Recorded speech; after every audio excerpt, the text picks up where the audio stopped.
so high I'm hypnotized. What's up is down, what's left is right.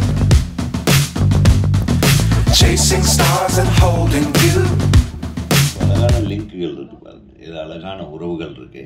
அதனால் போகிற போக்கில் எல்லாம் பண்ணுங்கன்னு சொல்லிட்டு போகிறதில்ல, பண்ணுறதுக்கு வழியே சொல்லணும். அந்த இதுக்கு முன்னாடி பேசிட்டு போனார் என் அன்பு சகோதரர், குடும்ப படங்களை தயாரித்து இயக்குவதில் பெயர் போன திரு வி சேகர் அவர்கள் சொன்னார்.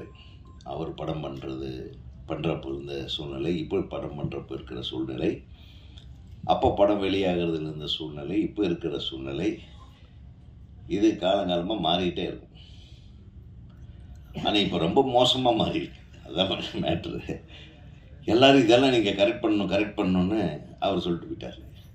அதே மாதிரி பத்திரிகையாளர் சங்க தலைவர் திரு சுபாஷ் அவர்கள், அவர் இப்படியெல்லாம் இருக்குது, பாப்கார்னுக்கு தான் மெயின் என்ட்ரன்ஸே, பாப்கார்னு கடையில் வழியாக தான் கூப்பிட்டு போகிறாங்க, அப்புறம் வரும்போது திருப்பி ஹோட்டல் வழியாக கூப்பிட்டு வராங்க, எல்லாம் காட்டுவாங்கப்பா.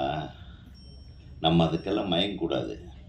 அப்புறம் இந்த சினிமாவை சினிமா சம்மந்தப்பட்ட ஆள்கள் எதுவுமே அனுபவிக்கிறது இல்லை. சினிமாவுக்கு சம்மந்தம் இல்லாமல் இதெல்லாம் யார் பண்ண வேலை? இதெல்லாம் கவர்மெண்ட் பண்ண வேலைங்க. கவர்மெண்ட்டு தான் இதுக்கு துணை நின்று இது எப்படி கரெக்ட் பண்ணணும்னு செய்யணும், எந்த கவர்மெண்ட்டாக இருந்தாலும். சினிமாக்காரனுடைய வியாபாரத்தை சினிமாக்காரன் பார்க்கணும். அரசியல்வாதி சினிமா வியாபாரம் பார்த்தா சரியாது, அது இப்படி தான் இருக்கும். அதையே ஓப்பனாக சொல்ல மாட்டேன்றீங்க. சினிமா அந்த காலத்தில் நம்ம திரைப்படங்கள், ஒரு இயக்குனர், உதவி இயக்குனர் உட்காந்து கதை பண்ணுவோம், கொடுத்தவர் அப்படின்னு ஏன் சொல்கிறாங்கன்னா, அந்த படத்தை எடுத்தவன் மட்டும் லாபம் இல்லை, நடிகருக்கு லாபம், டைரக்டருக்கு லாபம், தயாரிப்பாளருக்கு லாபம், டிஸ்ட்ரிபியூட்டருக்கு லாபம், தியேட்டரில் போட்டவனுக்கு லாபம், பார்த்தவனுக்கு மனதளவுக்கு சந்தோஷப்பட்டது ஒரு மிகப்பெரிய லாபம்.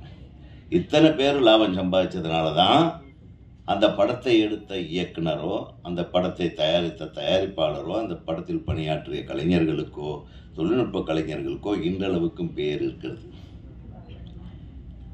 இப்போ இது எப்படி ஈக்குவலாக டிஸ்ட்ரிபியூட் ஆச்சு? அந்த காலத்தில் சொல்லுவாங்க, இந்த பராசக்தியே எடுத்துக்கங்க, ஒரு 10-15 நாள் ஷூட் பண்ணிட்டு இந்த படமெல்லாம் வேண்டாம் அப்படின்னு ஏவி மேப் செட்டியார் சொல்லிட்டார். சிவாஜி வேண்டாம், இந்த படத்தை அப்படியே தூக்கி போடுங்க. அப்புறம் இன்னொரு இணை தயாரிப்பாளர், அவர் பேர் என்ன, பெருமாள் முதலியார், அவர் படத்தை பார்த்துட்டு இல்லை சிவாஜி தான் இருக்கணும், இந்த படத்தை திருப்பி எடுக்கணும். அப்படி ஒரு கருத்து மோதல்கள் அதன் விளைவாக ஒரு நல்ல விஷயங்களை, ஒரு நல்ல ரிசல்ட்டை கொண்டு ஒரு படத்தை உருவாக்கின காலங்கள் வேற. சொல்லுங்க, இதையெல்லாம் வரைமுறைப்படுத்துவது யார்? நானா? டைரக்டருக்கு அந்த வேலையா? இல்லை. வேற யார் பண்ணணும்? தயாரிப்பாளர்கள் தான் உட்காந்து பண்ணணும். தயாரிப்பாளர்களும் விநியோகஸ்தர்களும். அப்புறம் விநியோகஸ்தர்கள்ங்கிறதே இப்போ இல்லை, எல்லாம் கமிஷன் ஏஜென்ட்டுக்கு தான் இருக்காங்க. விநியோகஸ்தர்களே இல்லாமல் ஒரு சினிமா இன்றைக்கி செயல்படுறதுனால தான் நம்ம படத்துக்கு என்ன வருமானம் வருது, நம்ம படம் எந்தெந்த தேட்டரில் ஓடுதுன்னு ஒரு தயாரிப்பாளர் காலையில் இருந்துச்சு பேப்பரை தேடணும், இல்லைன்னா ஃபோன் பண்ணி கேட்குங்க என் படம் எந்த படத்துலேங்க ஓடுது, அங்கே ஓடுதுன்னு சொன்னாங்க அப்படின்னு. இப்படி ஒரு நிலைமை இருக்கிறது என்பதை, இதை மாற்றுவது யாருன்னா தயாரிப்பாளர்கள் தான். தயாரிப்பாளர்கள் ஸ்ட்ராங்காக இருந்தால் நிச்சயமாக இந்த சினிமா உலகத்தை மீண்டும் மீட்டெடுக்க முடியும் என்பதை கூறிக்கொண்டு, இந்த திரைப்படத்தில் பாட்டு நல்லா இருந்தது, சும்மா சொல்லக்கூடாது, மியூசிக் டைரக்டர் நல்லா பண்ணியிருந்தார், இங்கே அவர் நடிச்சிருந்தீங்க, அப்புறம் சண்டை காட்சி என்னது இடி மின்னலா, வேறு பேர் எதுவும் கிடைக்காம இடி மின்னலும் வச்சிட்டிங்க, நல்லா இருக்கு, சண்டை காட்சி நல்லா இருந்தது அப்படின்றத பற்றி. அவன் ஏன் இன்னைக்கு செருப்பு போட மாட்டான், என்னைக்கு போடுறதா இருக்கு, எப்போ ரிலீஸ் அப்போ கூட போடக்கூடாது. என்னைக்கு நீ இயக்குனர் சங்கத்தில் கார்டு வாங்குறியோ, மலை வேலன் படத்தை கொண்டாந்துருக்காங்க, அழகாக இருக்குது டைட்டிலு.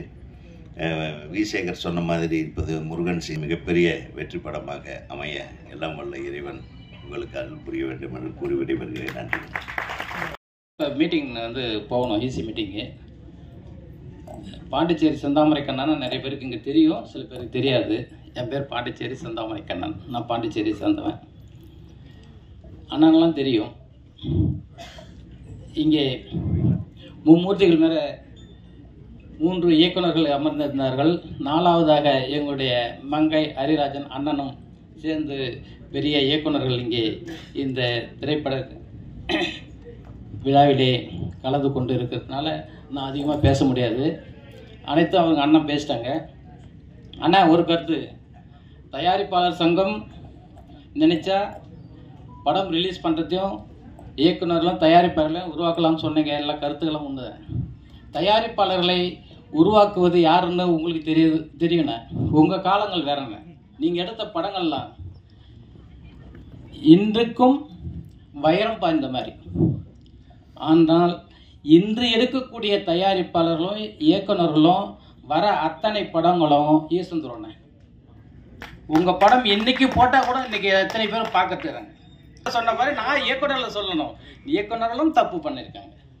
எங்களுக்கு என்ன தெரியும் தயாரிப்பா? இப்போ ஒன்றும் இல்லைன்னா நீங்கள் சொன்ன மாதிரி ஏதோ ஒரு வேலை செஞ்சுட்டு வராங்க, ஒரு படம் எடுக்கிறாங்க அப்படின்றீங்க. உண்மை அது. எங்களை வராங்க ஒரு தயாரிப்பில் உருவாக்குறது யார்? ஒரு இயக்குனர் வராங்க தேடிட்டீங்களே.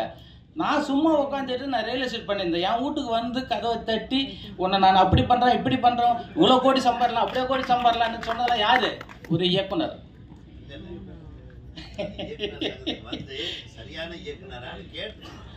அது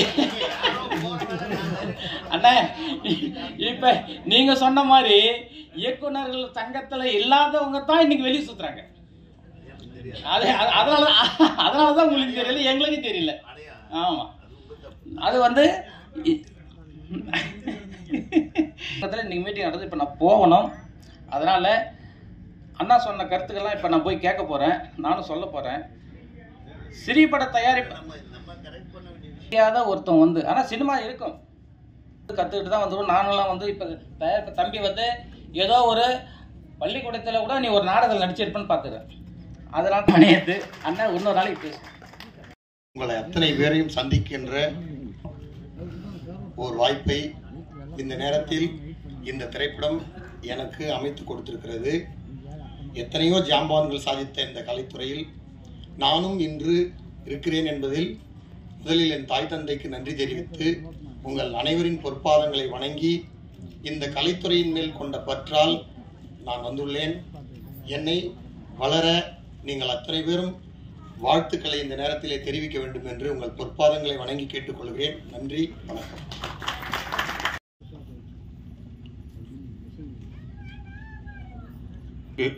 சிறப்பிக்க வந்திருக்கக்கூடிய வெற்றி இயக்குனர் உதயகுமார்,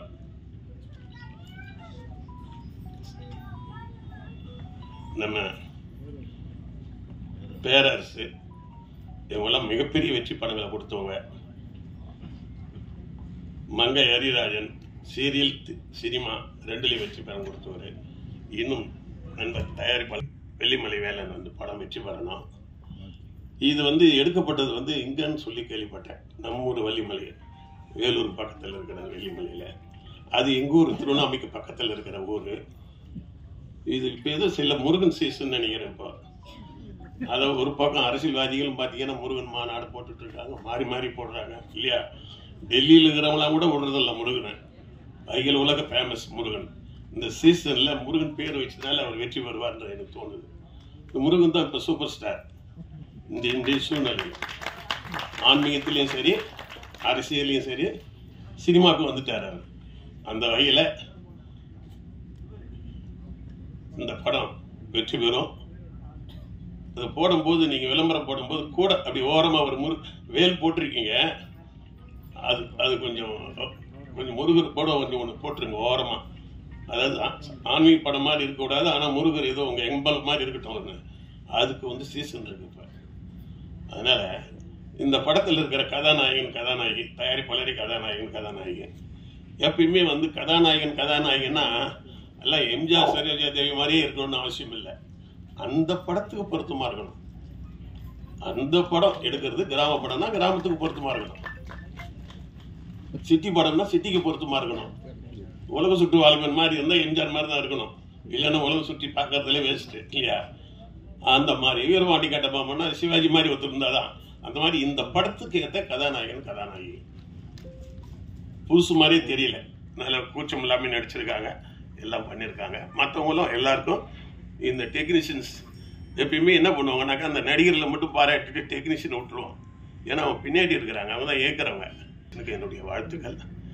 இந்த படத்தை வந்து நீங்கள் வெளியிடும் பொழுது இப்போ இப்பயே கூட்டம் அதிகமாக இருக்குது, ஹவுஸ்ஃபுல்லாக இருக்குது. இது தேட்டரில் கொண்டு வர்றது எப்படின்னு தான் பார்க்கணும். நம்ம ஆள் பாதி ஆட பாதின்னு சொல்லுவாங்க. ஒருத்தர் படம் பாதி தான், படம் எடுக்கிறது பாதி தான், ஆனால் அதை ப்ரொமோட் பண்ணுறது பாதி. சில ஆள் வந்து ஆள் பார்த்தீங்கன்னா ரொம்ப வீக்காக இருப்பான், அவன் ட்ரெஸ்ஸு அவன் ஹேர் ஸ்டைலில் பார்த்தா எத்தனை பொண்ணு திரும்பி பார்க்க அவனை. ஆள் சாங்கலாம். இந்த படம் வெற்றி பெறணும், திரும்ப நீங்கள் படம் எடுக்கணும். இதில் இருக்கிற ஒரு தடவை முதல் போட்டால் திரும்பி அந்த முதல் வந்தால் தான் அடுத்த படம் எடுக்க முடியும். ஒவ்வொரு தடவையும் முதல் போட்டுக்கிட்டுன்னு வச்சுக்கா. வேலைக்கு போகிறதுனால தான் நான் கட்சி வந்து கேட்க முடியல. எல்லாரும் பேச்சும் இருக்காங்க, எல்லாரும் பேசுவாங்க.